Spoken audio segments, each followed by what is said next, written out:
going to do is we're going to take the bull barrel Revolution barrel here and show you how to take a standard barrel off, assemble this. This is a 920 116 fluted barrel from Revolution. We'll show you how this is done. Just take these bolts out here.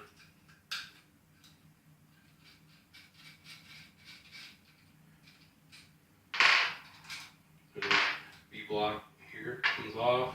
Then the only thing you do is you twist the barrel out, set it off the side, grab, there's a notch in the bottom of the barrel, you just line that up at the bottom, put it in here and twist it until it falls in place, line it up, and then you replace the V-block, 2 Allen bolts.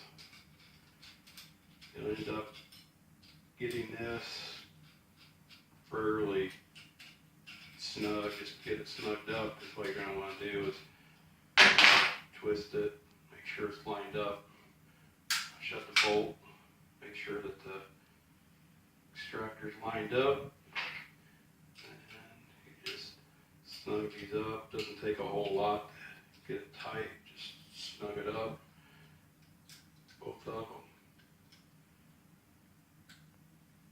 get it all tight.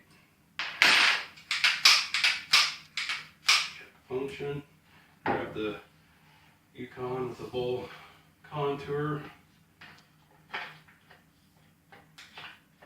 get lined up,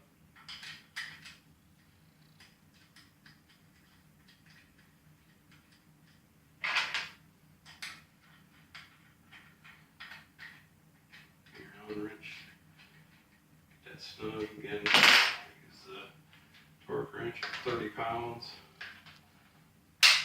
Set it tight, and that's it. That's how quick and easy it is to change the barrels on the CR22 to the bull barrel and the bull contour stock set. And there it is.